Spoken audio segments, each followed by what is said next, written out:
పేరు Anusha sir. Shankarapuram village sir, Mullamuru మండలం, ప్రకాశం జిల్లా సార్. నేను నా సొంత గ్రామంలో ప్రకృతి వ్యవసాయంలో పండిస్తూ వ్యవసాయం చేసుకుంటూ సొంత పనులు పిల్లలను చూసుకుంటూ చాలా కష్టపడుతున్నాను సార్. కానీ మీరు తీసుకొచ్చిన పద్ధతులు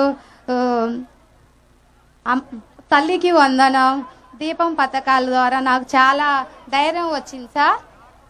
మళ్ళీ ఇప్పుడు అన్నదాత సుఖీభవ నాకు చాలా భద్రత కల్పించింది సార్. నాకు చాలా ధైర్యంగా ఉంది సార్. ధన్యవాదాలు సార్ మనస్ఫూర్తిగా. నాకున్న సొంత గ్రామంలో 3 ఎకరాల బొప్పాయి వేసి పండిస్తున్నాను సార్. నాతో పాటు 100 మందిని ప్రకృతి వ్యవసాయంలో తీసుకొస్తున్నాను సార్. కందిలో విత్తన శుద్ధి చేయిస్తున్నాను సార్. అంతర పంటలు వేస్తున్నాను సార్. ఏ గ్రేడు ఏటీఎం 3 చేయిస్తున్నాను సార్. ప్రతి మండే స్టాల్ పెడుతున్నాను సార్. ముల్లమూరులో ప్రకృతి వ్యవసాయం బాగా చేస్తున్నాం సార్. మీరు ఏ మీటింగ్కి వెళ్ళినా మా ప్రకృతి వ్యవసాయం గురించి బాగా చదువుతున్నారు సార్. మీరు ఇంకా బాగా చెప్పాలి, మమ్మల్ని బాగా ఇంకా ముందుకు తీసుకెళ్లాలని కోరుచున్నాం సార్. అన్నదాత సుఖీభావ పడాలంటే ప్రకృతి వ్యవసాయం చేయాలి, ఒక అరెకరమైనా పడాలి అని మీరు కోరండి సార్. మేము ఇంకా ముందుకు వెళ్తాం సార్. చాలా సంతోషంగా ఉంది సార్. ఓకే, ఇప్పుడు ఏమేమి ఈ ప్రభుత్వం వచ్చిన తర్వాత సూపర్ 6 లో గాని ప్రభుత్వం ఇచ్చినటువంటి సంక్షేమ కార్యక్రమాలు ఏమేమి ఇచ్చారమ్మా చెప్పగలుగుతావా? గ్యాస్ సిలిండర్లు ఇచ్చారు సార్ 2. ఒకటి తల్లికి వందనం ఇచ్చారు సార్. 2. ఎంతమంది పిల్లలమ్మా నీకు? 2 అమ్మాయిలు సార్. ఏం చదువుతారమ్మా? పెద్ద అమ్మాయి ఇంటర్ సార్. ఇంటర్. ఇంకొక అమ్మాయి? చిన్న అమ్మాయి ఏమో 8th క్లాస్ సార్. ఇద్దరికి వస్తా ఉందా? ఇద్దరికి వస్తుంది సార్. అంటే 30,000 వస్తా ఉంది. ఓకే, చాలా హ్యాపీగా కాదమ్మా. ఇంకేమేమి వస్తున్నాయి? తల్లికి వందనం వచ్చింది, పింఛన్ వస్తుంది సార్. మా మామయ్య గారికి నెలకి 4,000 పింఛన్ ఇస్తున్నారు సార్. మీ మామయ్య గారు 4,000 పింఛన్ ఇస్తున్నారు. అవును సార్. Okay, very good. తర్వాత సుఖీభావ ఈ రోజు వచ్చింది సార్. ఇది ఎంత వస్తుంది అనుకుంటున్నావు? 7,000 వస్తుంది సార్. 7,000 ఈ రోజు 3 సార్లు వస్తుంది సంవత్సరంలో. అవును సార్. 2 కలిపి రాష్ట్ర ప్రభుత్వం ఇస్తుంది సార్. అన్నదాత సుఖీభావ కింద 14,000, కేంద్రం ఇచ్చే 6,000. ఆగస్టు 15 వస్తుంది సార్. ఎంత మొత్తం? ఎంతమ్మా? మొత్తం 20,000 సార్. 20,000 అన్నదాత సుఖీభావలో పిఎం కిసాన్ లో వస్తుంది. అవును సార్. ఆగస్టు 15న మళ్ళీ మీ అందరికి ఫ్రీ బస్. ఎక్కడికి కావాలంటే అక్కడ ఆడవాళ్ళందరూ ఫ్రీగా తిరగచ్చు. ఫ్రీ బస్ సౌకర్యం, స్త్రీ శక్తి. చాలా హ్యాపీ సార్. అదే మాదిరిగా ఇప్పుడు మీకందరికి కూడా అమ్మా బియ్యం కూడా ఇస్తున్నారు కదా, రేషన్ బియ్యం ఇస్తున్నారు కదా. ఇస్తున్నారు సార్. ఇంటి దగ్గరనే ఇస్తాం. కొంతమందికి ముసలి వాళ్ళున్నా వికలాంగులున్నా ఇంటి దగ్గరనే ఇస్తున్నాం కదా. అవును సార్. పింఛన్ ఇంటి దగ్గరనే ఇస్తున్నాం కదా. ఇస్తున్నారు సార్. 1వ తేదీ ముందే ఇస్తున్నారు సార్.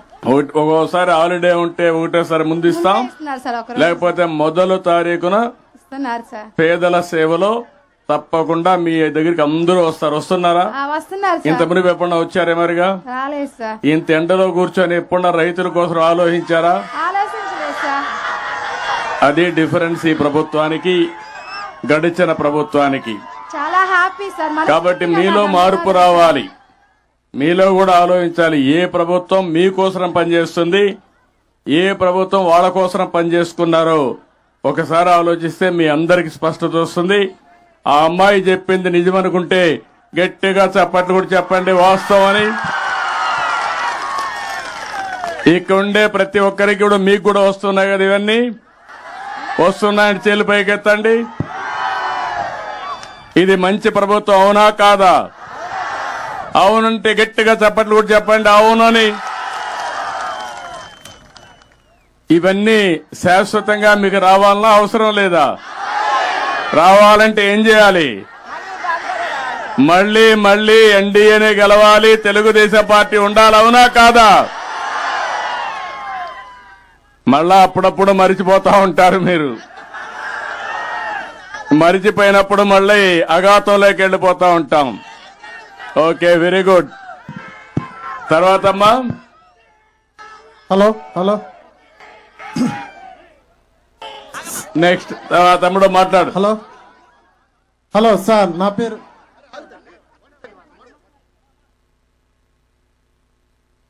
మాట్లాడా రాని వర్గారండి వర్గారాలు. హలో సార్, నా పేరు అనిల్ కుమార్, తూర్పురాపల్లం గ్రామం, దర్శి మండలం సార్. నేను ఇక్కడ ఒక 2 ఎకరాల్లో 1 ఎకరము చిన్న కోళ్ల పరిశ్రమ వేసుకున్నాను సార్. నేను దాన్ని నేను ఒక నిరుద్యోగిగా ఉన్నాను సార్ నేను ఇక్కడ. సో ఇక్కడ నాలాంటి వాళ్ళు ఇంకా కొంతమంది ఉన్నారు. వాళ్ళందరూ ఏంటంటే అందరూ స్వయంగా ఉపాధి కల్పించుకోవాలంటే కొంచెం చిన్నపాటి అవకాశాలు అందరి దగ్గర ఫైనాన్షియల్గా ఉండదు సార్. ప్రాబ్లం అదొకటి ఉంది. కానీ బ్యాంక్లో ఇప్పుడు గేదెలకి వాటికి ఇచ్చినంత ఈజీగా ఈ కోళ్ళ పరిశ్రమ మీద లోన్లు ప్రొవైడ్ చేయట్లేదు సార్. మేము దానివల్ల చాలా ఇబ్బంది పడుతున్నాము. అంటే నేను ఒక్కనే కదా, అందరూ అనేది జాబ్లో ఉండకపోవచ్చు. కొంతమంది నిరుద్యోగులు ఉంటారు, స్వయం ఉపాధి కోరుకునే వాళ్ళు ఉంటారు సార్. మాకు దీని మీద మీరు ఏమి చెప్పాలనుకుంటున్నారు? ఏ భరోసా మా లాంటి వాళ్ళకి మీరు ఇవ్వాలనుకుంటున్నారు సార్? నువ్వేం చదువుకున్నావా? నేను డిగ్రీ చేశాను సార్. డిగ్రీ ఏం చేసావమ్మా? డిగ్రీ చేసిన తర్వాత గ్రాఫిక్ డిజైనర్ గా 1.5 year జాబ్ చేశాను సార్. తర్వాత నేను ఓన్ గా ఇలా ప్రొడక్షన్ చేసుకుంటున్నాను సార్. ఇప్పుడు ఇంటి దగ్గరనే వర్చువల్ గా కూడా వర్క్ చేసే వర్క్ ఫ్రమ్ హోమ్ ఉంది. అవును సార్. నువ్వెందుకు ఆ పని కూడా చేయకూడదు? కొన్ని రోజులు ఫ్రీలాన్సింగ్ చేశాను సార్. కానీ నేను ఇంకా కొత్తగా దీని గురించి ట్రేడింగ్ వైపు అలా వెళ్దామని. రెండు కూడా చేయొచ్చుగా తాత్కాలికంగా. చేస్తున్నాను సార్. అందులో ఆదాయం వస్తుంది, ఇందులో ఆదాయం వస్తుంది సార్. దాన్ని నేను అప్పుడప్పుడు ఫ్రీలాన్సింగ్ కూడా చేస్తుంటాను సార్. నేను ప్రీవియస్ గా చేసిన వాళ్ళు ప్రాజెక్ట్ ఇస్తే దాన్ని కంటిన్యూ చేసుకుంటుంటాను. మీరు చెప్పినట్టు యువత ఊర్లో ఊరుక ఉండకుండా ఇప్పుడు వర్క్ ఫ్రం హోమ్ వచ్చింది. ఇంటి దగ్గర కూర్చొని ప్రపంచంలో ఏ కంపెనీకి కావాలన్నా పనిచేసే అవకాశం వచ్చింది. అవును సార్. రెండోది నువ్వు చెప్పినట్టు పౌల్ట్రీ గాని లేకపోతే గొర్రెల పెంపకం గాని, మేకల పెంపకం గాని, ఆవుల పెంపకం గాని, ఇవన్నీ కూడా పాడి పరిశ్రమ గాని ఇంటి దగ్గర చేసుకోవచ్చు వ్యవసాయంతో సమానంగా. దీనివల్ల ఫార్మర్స్ ప్రొడ్యూసర్స్ ఆర్గనైజేషన్ కూడా ఉన్నాయి. అదే మరి మిమ్మల్ని అందరినీ ఎంఎస్ఎంఈ ఇంటికి ఒక పారిశ్రామికవేత్తను తయారు చేయాలన్న ఆలోచన. ఒకప్పుడు ఇంటికి ఒక ఐటీ ప్రొఫెషనల్ అనుకున్నాను. దానివల్ల ఈ రోజు మీరు చూస్తే ప్రపంచం మొత్తం ఎక్కువ ఆదాయం వచ్చే వాళ్ళు ఇండియన్స్ అయితే వాళ్ళల్లో 33% తెలుగు వాళ్ళు ఉన్నారు.